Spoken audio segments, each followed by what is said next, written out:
Good morning, students. We are not starting new chapter. This video is regarding your doubt. Aksha was asking last Saturday one question regarding refraction and atmospheric refraction. तो मैं ये दोनों point लेके आपको बता रही हूँ. First we are taking refraction. Refraction is the change in direction of a wave passing from one medium to another or from a gradual change in the medium. Actually आपको refraction समझने के लिए इस डायग्राम को देखिए. This is a change in direction of propagation of any wave as a result of its traveling at different speeds of different points along the wave front. We have two mediums. First ये जो आप देख रहे हैं air medium हम ले रहे हैं और ये जो है एक रेक्टेंगुलर स्लैब हमने लिया है और ये ग्लास से बना होता है. तो we have two medium, first air and second is glass. जब एक एयर इसमें एंटर करती है तो एयर से वो ग्लास में आ रही है. जब ये एयर में होती है तो इसको बोलते हैं ray of incidence. This is called ray of incidence और इंसिडेंस रे. जब ये ग्लास में आती है तो इसको हम बोलने लगते हैं रे ऑफ रिफ्रैक्शन और रिफ्रैक्शन रे. तो ये कहलाता है normal.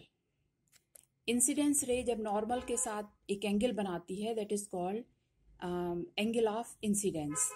It shows by small I, I for incidence. Same ऐसे ही है कि जब रिफ्रैक्टेड रे जो है वो नॉर्मल के साथ जो एंगल बनाती है that is called angle of refraction. और इसको हम आर से शो करते हैं.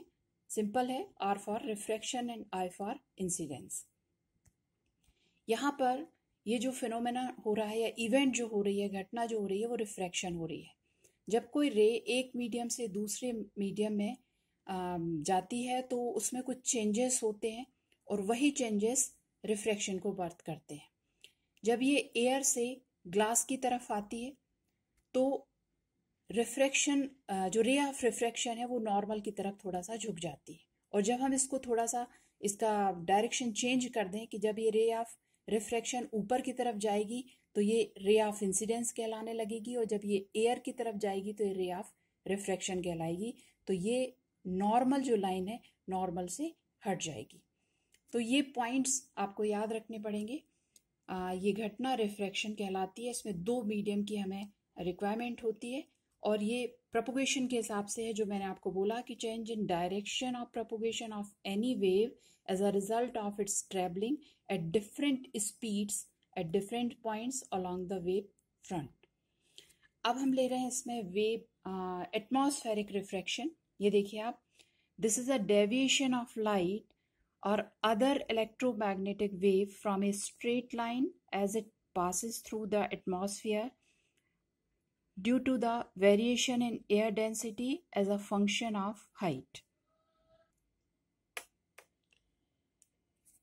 Atmospheric function में स्टार क्यों ट्विंकल होते हैं ये हमें समझना है. Look at this picture.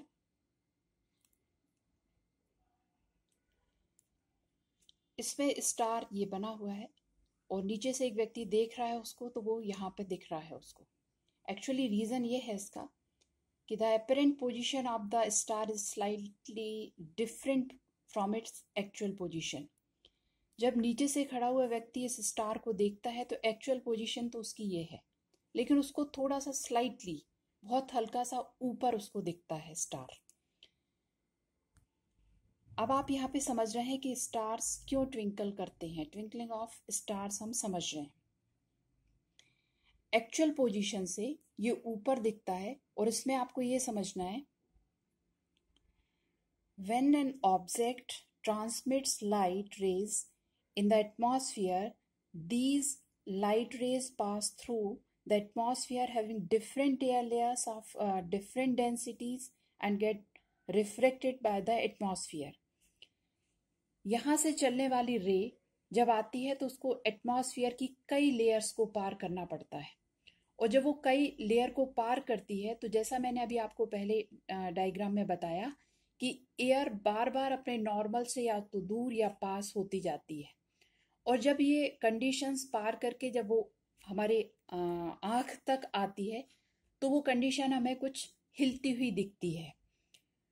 तो ऐसी कंडीशन में वो स्टार जो है, जो अपनी एक्चुअल पोजीशन से थोड़ा सा ऊपर की तरफ आपको दिख रहा है और उसके साथ साथ थोड़ा हिलता हुआ दिखता है। यहाँ पे मैं आपको बता दूं, स्टार्स भी स्टेबल नहीं होते, उनकी भी कंडीशंस बदलती है, लेकिन जब यहाँ से आने वाली रे जो है बार बार वो एयर लेयर्स को पार करती है तो वो रिफ्रैक्शन के थ्रू अपनी पोजीशंस बदलती है, और जब वो पोजीशन बदलती है तो हमारी आंखों को वो हिलती हुई दिखती है, और वो हिलने के कारण हमें ऐसा लगता है कि ट्विंकल जो है वो स्टार जो है वो ट्विंकल कर रहे हैं, स्टार इज ट्विंकलिंग। तो इस तरह से एक कंडीशन है जो एटमॉस्फेरिक प्रेशर या एटमॉस्फेरिक रिफ्रैक्शन के थ्रू हमें बताते हैं कि स्टार इज ट्विंकलिंग।